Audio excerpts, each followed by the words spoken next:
श्री स्वामी समर्थ. गणपती बाप्पा मोरया, मंगलमूर्ती मोरया. बाप्पाच्या कृपेने तुमच्या सर्व इच्छा मनोकामना पूर्ण हो. ऑलराऊंडर या मराठी यूट्यूब चॅनलवर तुमचं मनापासून स्वागत आहे. उद्या आहे वर्षातील शेवटची संकष्ट चतुर्थी. या संकष्ट चतुर्थीला मार्गशीर्ष संकष्ट चतुर्थी देखील म्हटलं जातं. मार्गशीर्ष महिन्यातील कृष्ण पक्षातील चतुर्थीला गणादीप संकष्टी चतुर्थी साजरी केली जाते. ही मार्गशीर्ष संकष्ट चतुर्थी तिथी 8 नोव्हेंबर शनिवारी सकाळी 7:32 सुरू होत आहे आणि दुसऱ्या दिवशी 9 नोव्हेंबर रोजी रविवारी पहाटे 4:25 राहील. त्यामुळे ही गणादीप मार्गशीर्ष संकष्ट चतुर्थी 8 नोव्हेंबरलाच आपल्याला साजरी करायची आहे, कारण की उदय तिथीनुसार 8 नोव्हेंबरलाच ही चतुर्थी आहे. आता चंद्रोदयाची वेळ ही 8 नोव्हेंबरला संध्याकाळी 7:50 असणार आहे. संकष्ट चतुर्थीचे महत्त्व खूप मोठे आहे. या दिवशी भगवान गणपतीची पूजा केल्याने घरातील नकारात्मक ऊर्जा दूर होते आणि कुटुंबात सुख शांती टिकून राहते. अशी श्रद्धा आहे की या दिवशी गणपती बाप्पा जीवनातील सर्व अडथळे दूर करून भक्तांच्या मनोकामना पूर्ण करतात. गणादीप संकष्टी चतुर्थीचे व्रत सूर्योदयापासून सुरू होते आणि चंद्रदर्शन झाल्यावरच पूर्ण होते. चतुर्थीच्या दिवशी चंद्र पाहणे खूप महत्त्वाचे मानले जाते. चंद्र पाहिल्यानंतरच हे व्रत संपते व पूर्ण होते. आता या संकष्ट चतुर्थीला आपल्याला काही उपाय करायचे आहे. सर्वात महत्त्वाचं म्हणजे प्रत्येक आईवडिलांची इच्छा असते की आपल्या मुलांची प्रगती व्हावी. अभ्यासात असेल किंवा नोकरीत असेल, कोणत्याही क्षेत्रामध्ये त्याने मागे राहू नये. पण पाहिजे तसं होत नाही. मुलं अभ्यास तर करतात पण त्यांना पाहिजे तसे मार्क्स मिळत नाही किंवा अगदी त्यांना नोकरी मिळत नाही. मुलांना संतान प्राप्ती होत नाही, मुलांचा विवाह जुळून येत नाही. अशा अनेक समस्या आपल्याला मुलांबाबत असतात किंवा मुलांना वाईट संगत देखील लागलेली असते. आपलं ते काहीही ऐकत नाही. मुलगा लहान असेल किंवा मोठा असेल, प्रत्येकाबाबत आपल्याला चिंता असतातच. मग आता मुलांवर असणारी सर्व संकटे, अडचणी, अडथळे दूर होण्यासाठी या दिवशी कोणते उपाय करावे, कोणत्या सेवा कराव्या, याच्याबद्दलची माहिती मी आज तुम्हाला या व्हिडिओमधून देणार आहे. अगदी तुमची मुले बाहेरगावी, परगावी असतील, मुलगा असेल किंवा मुलगी असेल, तर उपाय कसा करावा हे देखील मी तुम्हाला पुढे व्हिडिओमध्ये सांगणार आहे. त्यामुळे व्हिडिओ स्किप न करता शेवटपर्यंत जरूर बघा. चॅनलवरती नवीन असाल तर चॅनल लाईक करा आणि सबस्क्राईब देखील करा. कमेंटमध्ये श्री स्वामी समर्थ किंवा गणपती बाप्पा मोरया लिहायला विसरू नका, जेणेकरून आपल्याला देखील भगवान श्री गणेशांचा आशीर्वाद हा प्राप्त होईल. आता हा उपाय कोण करू शकतं? घरातील कोणत्याही व्यक्तीने हे उपाय व सेवा केल्या तरी पण चालेल, पण शक्यतो आई किंवा आजीने हा उपाय करायचा आहे. सूतक असेल किंवा मासिक धर्म असेल तर या काळामध्ये आपल्याला हा उपाय करता येणार नाही. आता ही वर्षातील शेवटची संकष्ट चतुर्थी आहे. या दिवशी आपण सकाळी लवकर उठायचं आहे. अगदी तुम्ही ब्रह्ममुहूर्तावरती उठलं तरी पण चालेल. सकाळी उठल्यानंतर अंघोळ झाल्यानंतर शुभ्र रंगाचे वस्त्र परिधान करावे. त्यानंतर आपण उंबरठ्याचं लेपन करावं. आता या दिवशी आपल्याला भगवान श्री गणेशांची पूजा सेवा करायची आहे. प्रत्येकाच्या घरामध्ये भगवान श्री गणेशांची मूर्ती ही असतेच, तर आपण देवघरामध्ये या दिवशी चौमुखी दिवा लावायचा आहे. आता हा चौमुखी दिवा का लावावा, तर चारही बाजूने येणारे संकटे दूर होण्यासाठी या दिवशी घरामध्ये चौमुखी दिवा लावला जातो. तर आपण कणिक घ्यायचं आहे. कणिक हे मळून घ्यायचं आहे. कणिकामध्ये आपण मीठ टाकायचं नाही, तर चिमूटभर हळद टाकायची आहे. हळद ही भगवान विष्णू माता लक्ष्मीला अत्यंत प्रिय आहे आणि हळद आपला गुरुग्रह देखील बळकट करत असते. तर कणकेचा चौमुखी दिवा आणि ज्यांना कणकेचा चौमुखी दिवा बनवणे शक्यच नसेल तर अशा व्यक्तींनी मातीची पंती घ्यायची आहे आणि ती चौमुखी पद्धतीने प्रज्वलित करायची आहे. एक प्लेट घ्यायची आहे. प्लेटमध्ये अखंड तांदूळ टाकावे. तांदूळ हे कुठेही तुटलेले फुटलेले नसावे. तांदळावरती हळदी कुंकू अर्पण करायचं आहे आणि त्यावरती कणकेचा चौमुखी दिवा ठेवायचा आहे. आता या दिव्यामध्ये आपण शुद्ध तूप टाकायचं आहे. तसेच चिमूटभर हळद टाकावी आणि आपण एक वेलची देखील टाकायची आहे. एक हिरवी वेलची आणि एक लवंग. लवंग हे साबूत असावं, कुठेही तुटलेलं फुटलेलं नसावं. लवंग आणि वेलची देखील दिव्यामध्ये टाकायची आहे. यामुळे माता लक्ष्मी ही आपल्या घराकडे आकर्षित होत असते व चारही बाजूने जी काही संकटे, विघ्ने आपल्या घरावरती येत असतात तर ते दूर होण्यास मदत होत असते. दिव्याला हळदी कुंकू लावायचं आहे, फूल व्हायचं आहे. आता यानंतर आपल्याला भगवान श्री गणेशांची पूजा करायची आहे. भगवान श्री गणेशांना अभिषेक करायचा आहे. आता तुमच्या घरातील मुलं जर ही सेवा करण्यासाठी तयार असतील तर मुलांनाच या दिवशी भगवान श्री गणेशांची पूजा सेवा करायला लावायची आहे. तर भगवान श्री गणेशांना आपण अभिषेक करायचा आहे. अगोदर शुद्ध जलाने, त्यानंतर पंचामृताने अभिषेक करावा. अभिषेक करत असताना ओम गण गणपतये नमः, ओम गण गणपतये नमः या मंत्राचा जप करत राहायचा आहे. अभिषेक करून झाल्यानंतर मूर्ती स्वच्छ पुसून घ्यायची आहे. बाप्पांना चंदन लावायचं आहे, अष्टगंध लावायचा आहे. त्यानंतर आता बाप्पांना ज्या काही वस्तू प्रिय आहे तर त्या सर्व वस्तू तुम्ही त्यांना अर्पण करायच्या आहे. मग बाप्पांना मोदक, दुर्वा, जास्वंदीचं फूल तसेच गुळ खोबऱ्याचा नैवेद्य या गोष्टी अत्यंत प्रिय आहे. तर या सर्व गोष्टी तुम्ही त्यांना अर्पण करायच्या आहे. आता यानंतर आपण उपाय करायला घ्यायचा आहे. आता मी तुम्हाला हिरव्या मुगाचा उपाय सांगणार आहे. 2 उपाय सांगणार आहे. तर तुम्ही दोन्ही पण उपाय करू शकता किंवा अगदी जो उपाय तुम्हाला सोपा वाटेल तर तो उपाय तुम्ही केला तरी पण चालेल. फक्त व्हिडिओ शेवटपर्यंत बघा तरच तुम्हाला उपाय व्यवस्थित समजेल आणि त्याचा रिझल्ट देखील तुम्हाला येईल.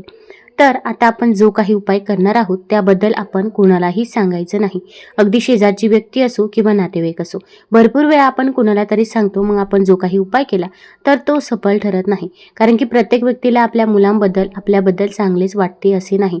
त्यांच्यामध्ये असणारी नकारात्मकता देखील आपल्या घरामध्ये कुठेतरी प्रभाव करत असते आणि आपल्या मुलांची, घराची, पतीची प्रगती कुठेतरी खुंटत असते.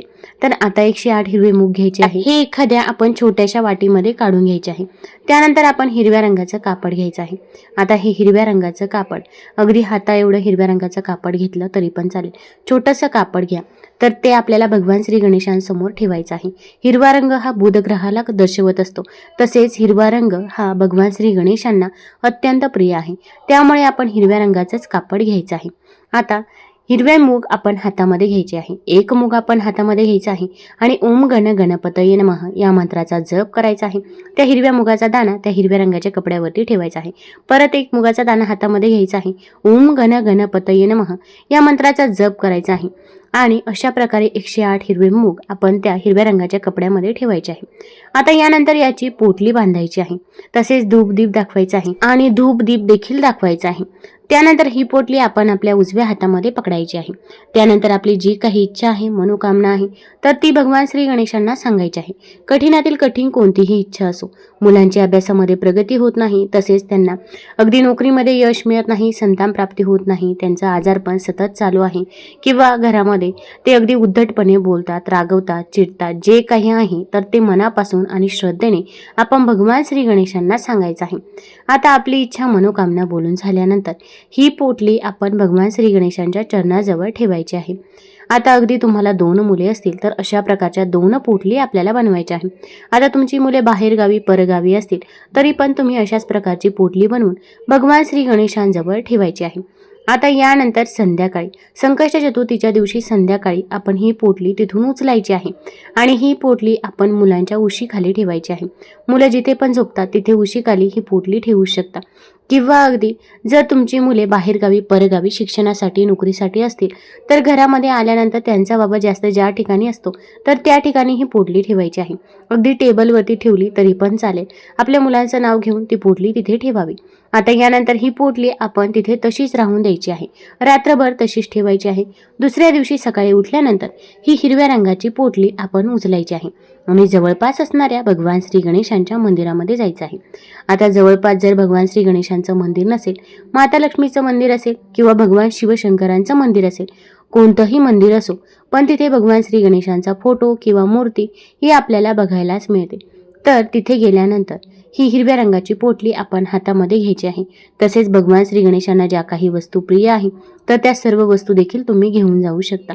तिथे गेल्यानंतर एक शुद्ध तुपाचा दिवा लावावा किंवा अगदी तिथे दिवा प्रज्वलित असेल तर त्या दिव्यामध्ये तेल टाकलं तरी पण चालेल. त्यानंतर ही पोटली आपण हातामध्ये घ्यायची आहे. ओम गण गणपतये नमः, ओम गण गणपतये नमः या मंत्राचा जेवढ्या वेळा शक्य होईल तेवढ्या वेळा आपण जप करायचा आहे. त्यानंतर आपली इच्छा, मनोकामना सांगून जी काही मुलांबद्दल तुम्ही अगोदर इच्छा बोलली होती तर तीच इच्छा आपण तिथे बोलायची आहे आणि ही पोटली भगवान श्री गणेशांच्या चरणाजवळ अर्पण करायची आहे. ती परत आपल्याला घरी आणायची नाही. ती पोटली आपण तिथेच राहून द्यायची आहे. यामुळे आपल्या मुलांवर येणारी सर्व संकटे, अडचणी, अडथळे हे दूर होत असतात. तसेच या दिवशी मुलांना गणपती अथर्वशीचं पठण करायला सांगायचं आहे. अगदी पठण करणे शक्य होत नसेल तर श्रवण करा. मोबाईलवरती लावून दिलं, श्रवण केलं तरी पण चालेल. पण गणपती अथर्वशीष या दिवशी घरामध्ये आपण म्हणायचंच आहे. यानंतर आपण आणखीन एक उपाय करायचा आहे. तर आपण आपला डावा हात आपल्या छातीवरती ठेवायचा आहे. उजवा हात भगवान श्री गणेशांच्या कानाला लावायचा आहे आणि आपण म्हणायचं आहे ओम नमः शिवाय. आता ओम नमः शिवाय हा भगवान भोलेनाथांचा मंत्र आहे आणि भगवान भोलेनाथांचा आदेश भगवान श्री गणेश कधीही मोडत नाही. त्यामुळे ओम नमः शिवाय म्हणायचं आहे आणि त्यानंतर तुमची स्वतःची जी काही इच्छा आहे, मनोकामना आहे तर ती भगवान श्री गणेशांना सांगायची आहे. मग घरामध्ये पैसा येत नाही किंवा आलेला पैसा स्थिर राहत नाही किंवा इतरही काही अडचणी असतील, अगदी तुमचं घर होत नसेल, गाडी होत नसेल किंवा अगदी मुलामुलीचा विवाह होत नसेल, जे काही आहे तर ते मनापासून आणि श्रद्धेने भगवान श्री गणेशांना सांगायचं आहे आणि हे काम माझं पूर्ण करा असे देखील म्हणावे. यामुळे आपली कितीही कठीणातील कठीण इच्छा असो तर ती पूर्ण होत असते असे म्हणतात. फक्त अगोदर आपण एकदा ओम नमः शिवाय ओम नमः शिवाय या मंत्राचा 3 वेळा जप करायचा आहे आणि त्यानंतर आपली इच्छा भगवान श्री गणेशांच्या कानामध्ये हळू आवाजामध्ये सांगायची आहे. आता यानंतर आपल्याला हिरव्या मुगाचा आणखीन एक उपाय करायचा आहे. तर यासाठी आपण 11 किंवा 21 हिरव्या मुगाचे दाणे घ्यायचे आहे. आता हे हिरव्या मुगाचे दाणे घेऊन आपण जवळपास असणाऱ्या श्री गणेशांच्या मंदिरामध्ये जायचं आहे. आता हा उपाय संकष्ट चतुर्थीच्या दिवशीच करायचा आहे. हिरव्या मुगाचे दाणे आपण हातामध्ये घ्यायचे आहे. त्यासोबत भगवान श्री गणेशांना ज्या काही वस्तू प्रिय आहे तर त्या वस्तू देखील तुम्ही घेऊ शकता. 21 दुर्वाची जोडी असेल, गुळ खोबऱ्याचा नैवेद्य असेल, तसेच जास्वंदीचं फूल असेल, मोदक असतील तर या सर्व वस्तू घेतल्या तरी पण चालेल. आता तिथे गेल्यानंतर भगवान श्री गणेशांना त्या सर्व वस्तू अर्पण करायच्या आहे. ते हिरव्या मुगाचे दाणे हातामध्ये घ्यायचे आहे आणि आपण ओम गण गणपतये नमः ओम गण गणपतये नमः या मंत्राचा 108 वेळा जप करायचा आहे. त्यानंतर गणपती अथर्वशीचं देखील तुम्ही पठण करू शकता किंवा अगदी तिथे पठण करणे शक्य होत नसेल तर घरी येऊन पठण केलं किंवा श्रवण केलं तरी पण चालेल. पण तिथे आपण ओम गण गणपतये नमः या मंत्राचा 108 वेळा जप करायचाच आहे. जप करून झाल्यानंतर ते हिरवे मूग आपण बाप्पाच्या चरणाजवळ अर्पण करायचे आहे. चरणाजवळ अर्पण केल्यानंतर तुम्हाला नोकरी व व्यवसायामध्ये जे काही अडचणी अडथळे येत असतील तर त्याबद्दल बाप्पाला सांगायचं आहे. अगदी मनाजोगती नोकरी मिळत नसेल, नोकरीमध्ये प्रमोशन मिळत नसेल किंवा व्यवसाय आहे पण तो व्यवसाय बंद पडण्याच्या मार्गावरती आला आहे, जे काही आहे तर ते मनापासून आणि श्रद्धेने सांगावे. यामुळे आपल्या आयुष्यातील सर्व अडचणी अडथळे दूर होत असतात व आपली प्रगती ही निश्चित होत असते. आता बाप्पाचे दर्शन घेतल्यानंतर अगदी मुलांसाठी उपाय केल्यानंतर किंवा अगदी हिरव्या मुगाचा दुसरा उपाय केल्यानंतर आपण डायरेक्ट घरी जायचं आहे. आपण इतर कुणाच्याही इथे जाऊ नये. तुम्हाला जर हा व्हिडिओ आवडला असेल तर चॅनल लाईक करा, सबस्क्राईब करा आणि आपल्या मित्रपरिवारासोबत जरूर शेअर करा. धन्यवाद.